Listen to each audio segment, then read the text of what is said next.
Hello students, कैसे हैं आप सब लोग। और आज हम लोग चर्चा करने जा रहे हैं इंग्लिश के अगले टॉपिक पर। और चूंकि ये प्राइमरी टॉपिक है, टॉपिक ये है कि सेंटेंस जिसको हिंदी में वाक्य कहते हैं। तो इस सेंटेंस के कितने पार्ट्स हैं, सेंटेंस बनाने के लिए ज़रूरी कितने पार्ट्स हैं और इसके अलावा कितने हो सकते हैं। तो ज़रूरी और गैर ज़रूरी दोनों ही हम लोग बात कर लेंगे। ये ज़रूरी गैर ज़रूरी कैसे होते हैं? अरे भाई, आपके पास कार है और वो 4 सीटर है, तो जाहिर सी बात, तो सीट वहाँ 4 लोगों के लिए, तो 4 लोगों को बैठने से सवारियाँ कंप्लीट हो जाती हैं। लेकिन अगर 5 और 6 भी बैठ लेंगे तो भी यात्रा तो होगी ही। लेकिन वहाँ ज़रूरी कितने थे? 4 तो ज़रूरी थे, तो 4 बैठने से कंप्लीट हो जा रही थी। वैसे ही सेंटेंस बनाने के लिए कितने हिस्से ज़रूरी हैं, यानी आप उन हिस्सों को जोड़कर ये कह सकते हैं कि ये सेंटेंस कंप्लीट हो गया है। तो वे कितने हिस्से हैं और उसके साथ और कितने हो सकते हैं, उन पर हम लोग चर्चा करेंगे। साथ में आपको ये भी बता दें, ये सीखने के बाद हम लोग सेंटेंस के प्रकार सीख लेंगे और फिर डायरेक्ट इनडायरेक्ट बनाने में हमें बड़ी सुविधा होगी। और सिंपल, कम्प्लेक्स, कंपाउंड सेंटेंसेस का इंटर कन्वर्जन आता है, उन सब में हमें बड़ी आसानी होगी। तो ये बिल्कुल जो है ग्रामर का बेस है, इसे छोड़िएगा नहीं, इसे स्किप मत कीजिएगा, बहुत ध्यान से इसे देख लीजिएगा वीडियो को। इसी न्यू पर आगे की पूरी इमारत बनने वाली है। तो सबसे पहले हम देख लेते हैं कि how many parts are exist in a sentence. तो देखिए, सबसे पहले देखिए सेंटेंस की बात करते हैं हम। तो इंग्लिश सेंटेंस में सबसे पहले आप ध्यान दीजिए, जो कोर पार्ट्स होते हैं वे 2 होते हैं। पहला कोर पार्ट जो होता है उसको हम कहते हैं सब्जेक्ट, उसको हम सब्जेक्ट कहते हैं, और दूसरे वाले भाग को हम प्रेडिकेट कहते हैं। तो 2 सेंटेंस के मुख्य भाग होते हैं, इनमें पहला सब्जेक्ट और दूसरा प्रेडिकेट होता है। तो सब्जेक्ट में भी 2-3 शब्द हो सकते हैं और हो सकता है एक ही शब्द हो। ऐसे ही प्रेडिकेट में 2 या 2 से अधिक शब्द हो सकते हैं। अब देखिए हमें क्या क्या इसमें, कैसे हम पहचानते हैं कि सब्जेक्ट क्या है और प्रेडिकेट क्या है। तो कोई भी सेंटेंस होगा, आपने कहा the cat sat on the mat, आप देखिएगा the cat sat on the mat, यानी जो बिल्ली है वो चटाई के ऊपर बैठी थी। सैट ऑन द मैट, चटाई के ऊपर बैठी थी। तो जो बैठा था, जो करता है, वो कौन है? द कैट है। तो द कैट यहाँ सब्जेक्ट हो जाएगा और इसके बाद का जितना भी सेंटेंस बचता है उसे हम लोग प्रेडिकेट कहते हैं। तो इससे आप क्या समझे कि जो वर्ब के पहले का हिस्सा है ज़्यादातर वो सब्जेक्ट रहता है और वर्ब के साथ बाकी जो हिस्सा बचा हुआ है उसे हम प्रेडिकेट कहते हैं। ये आप समझ गए। अब दूसरी बात समझ लीजिए कि सेंटेंस में कितने हिस्से जरूरी हैं, नेसेसरी हैं। वो जब होंगे तभी सेंटेंस आप कह पाएंगे। तो देख लीजिए उसमें क्या क्या होता है। उसमें एक सब्जेक्ट होना चाहिए, सेंटेंस में एक सब्जेक्ट होना चाहिए और दूसरा वर्ब होना चाहिए और उसके साथ एक ऑब्जेक्ट होना चाहिए। और तीसरी बात, ये तो निश्चित ही है कि उसका एक क्लियर सेंस निकले, उसका एक क्लियर मीनिंग निकले, साफ सुथरा उसका मतलब निकले। तो subject plus verb plus object. यहाँ पर अभी तक समझने के लिए आप ये समझ लीजिएगा, सब्जेक्ट और ऑब्जेक्ट की जगह पर आपको नाउन या प्रोनाउन या फिर नाउन कॉम्प्लीमेंट के साथ, या ऑब्जेक्ट भी नाउन कॉम्प्लीमेंट के साथ रहता है। लेकिन अभी उतना डिटेल में हम नहीं जा रहे हैं, हमें केवल इतना जान लीजिए, सब्जेक्ट और ऑब्जेक्ट की जगह पर नाउन या प्रोनाउन होगा, बस। ठीक है, आगे आ जाइए। वर्ब, आप जानते हैं कि वर्ब के जगह पर क्रिया होती है, वर्ब होता, कोई सा वर्ब हम लोग यहाँ रखा करेंगे। एक बात ये ध्यान रखिएगा, तो subject plus verb plus object ये सेंटेंस को कंप्लीट कर देता है, इतनी बातें। तो यहाँ आप जरा थोड़ा सा देख लीजिए, ऊपर वाले सेंटेंस में सब्जेक्ट क्या है। तो आपने कहा सब्जेक्ट है द कैट, द कैट। और यहाँ वर्ब क्या है, वर्ब है सैट। और लास्ट में बचा है ऑन द मैट। तो ऑन द मैट क्या है, ऑन द मैट है प्रीपोजिशनल फ्रेज, प्रीपोजिशनल फ्रेज है ऑन द मैट, ठीक है, प्रीपोजिशनल फ्रेज है। अब एक सेंटेंस हम और लिखते हैं, एक सेंटेंस और लिखते हैं। उस सेंटेंस में देखिएगा हमने लिखा आई ईट द केक, मैं केक खाता हूँ। आई ईट द केक, मैं केक खाता हूँ। इसमें बताइए सब्जेक्ट कौन है, तो सब्जेक्ट इसमें आई है, वर्ब कौन है, ईट है, और ऑब्जेक्ट कौन है, द केक ऑब्जेक्ट है। तो सेंटेंस देखिए ये कंप्लीट है, इसमें सब्जेक्ट भी है, इसमें वर्ब भी है, और इसमें केक जिसे आप खा रहे हैं वो भी है। इसके साथ साथ आप ये बात समझ पाए हैं कि सेंटेंस यहाँ तक कम से कम इतने शब्दों में, कम से कम इतने पदों में पूरा हो जाता है, जिसमें सब्जेक्ट आप देखते हैं, वर्ब देख लेते हैं और ऑब्जेक्ट देख लेते हैं। ऑब्जेक्ट दो तरीके का होता है, एक डायरेक्ट ऑब्जेक्ट होता है, एक इनडायरेक्ट ऑब्जेक्ट होता है। उस पर भी हम आएंगे कि डायरेक्ट ऑब्जेक्ट और इनडायरेक्ट ऑब्जेक्ट में क्या ही अंतर होता है। लेकिन उससे पहले ये जान लीजिए कि ये तो नेसेसरी पार्ट है, लेकिन इसके साथ साथ में अन्य भी पार्ट कभी कभी लगे रहेंगे और ज़्यादातर लगे ही रहते हैं। वे कौन से होते हैं, तो वे देख लें जो नेसेसरी नहीं है, अगर वो हैं तो भी ठीक है और नहीं है तो भी ठीक है। इन तीन शब्दों से ही सेंटेंस पूरा हो जाता है। तो जो एडिशनल हैं, जो गैर जरूरी हैं, उनको भी देख लेते हैं। उनमें एक होता है कॉम्प्लीमेंट, एक होता है कॉम्प्लीमेंट। कॉम्प्लीमेंट भी दो तरीके का होता है, एक होता है सब्जेक्ट कॉम्प्लीमेंट, एक होता है ऑब्जेक्ट कॉम्प्लीमेंट।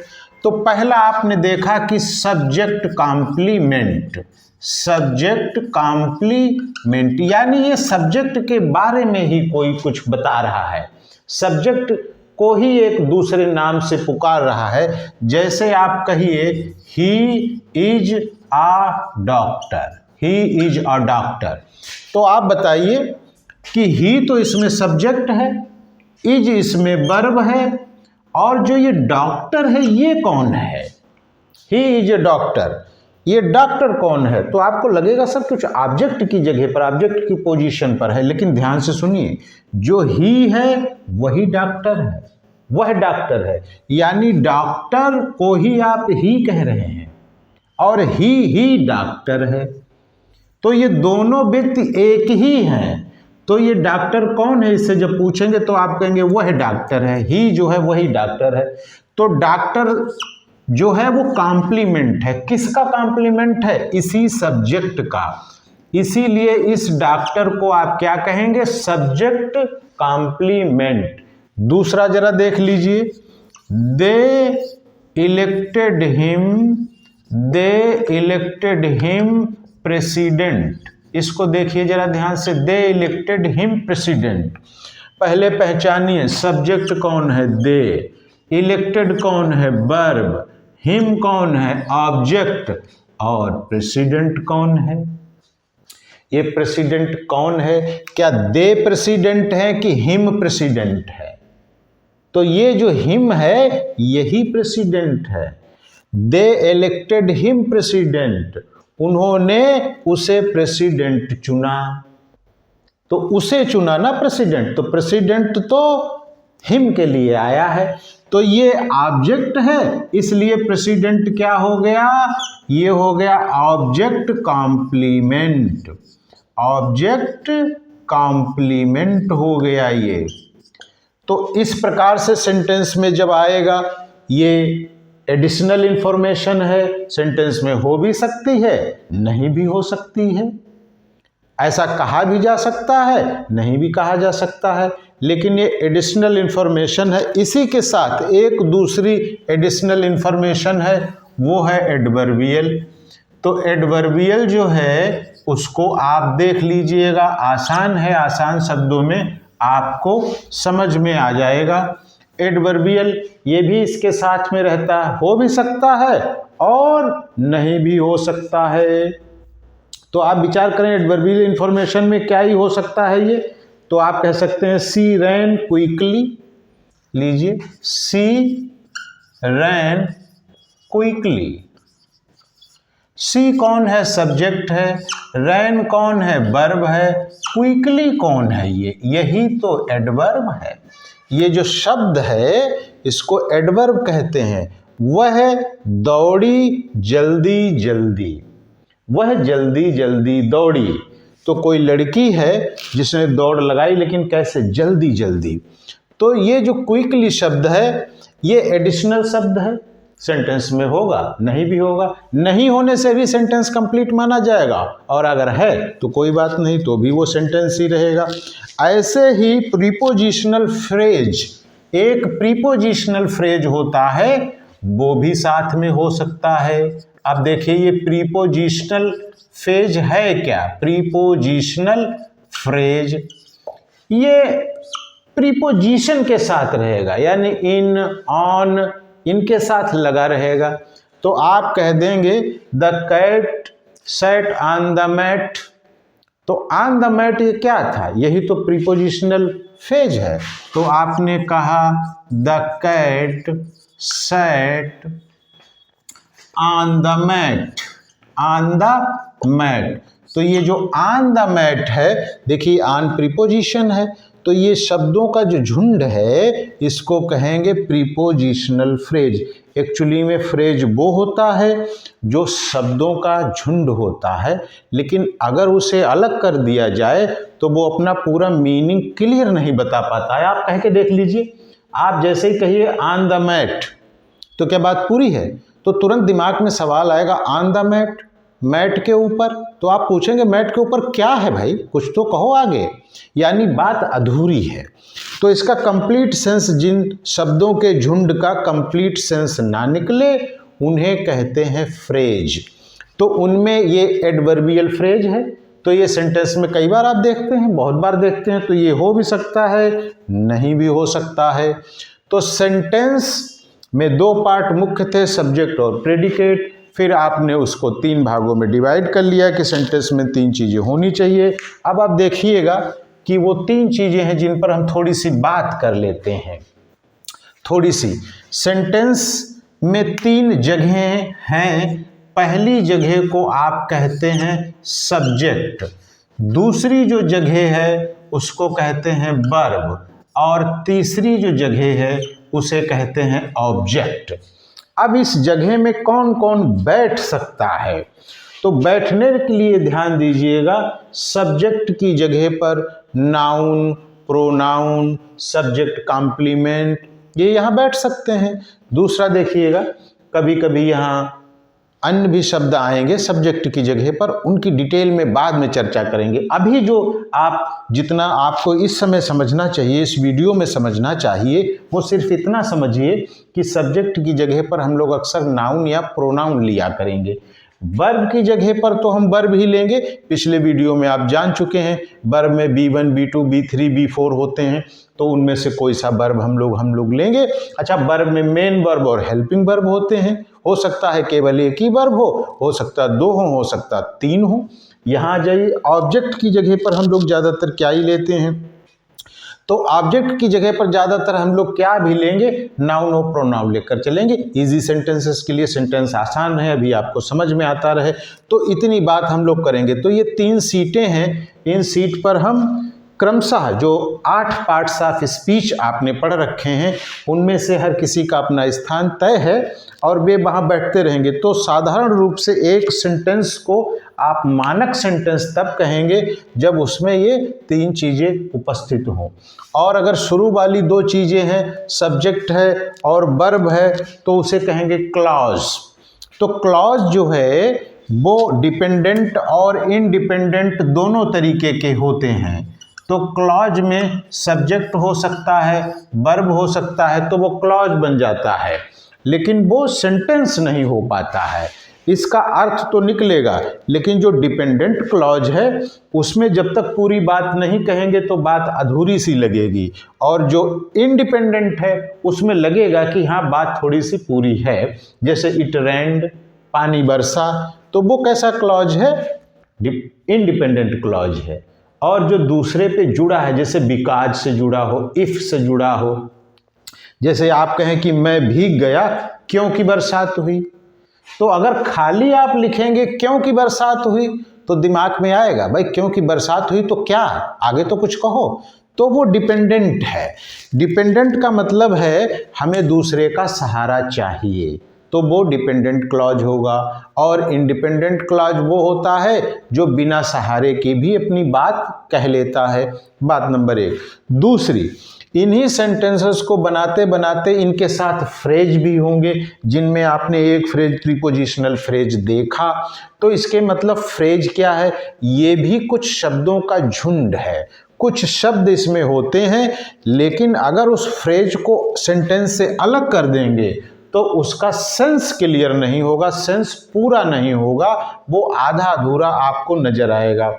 फिर इसके अगली बात, इन्हीं सेंटेंसेस में मॉडिफायर हो सकते हैं। मॉडिफायर में क्या होता है आप जानते हैं, या तो एडजेक्टिव हो सकता है या एडवर्ब हो सकता है।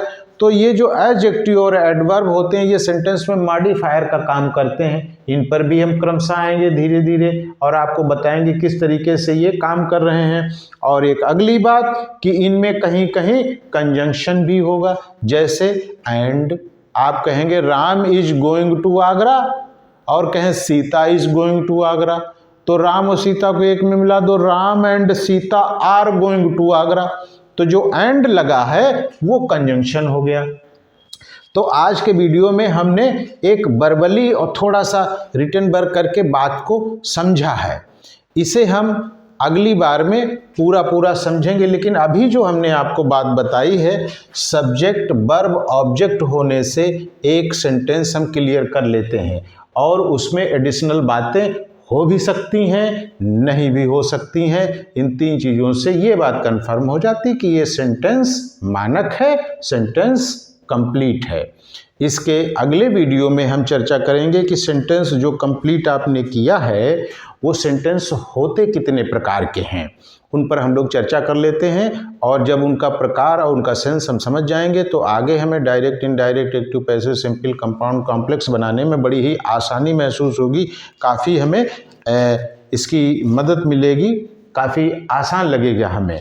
तो इस वीडियो को देखिएगा ज़रूर, समझ लीजिएगा, और 2-3 जो इसमें पॉइंट थे उन्हें नोट कर लेंगे, सब्सक्राइब करेंगे और शेयर करेंगे। धन्यवाद।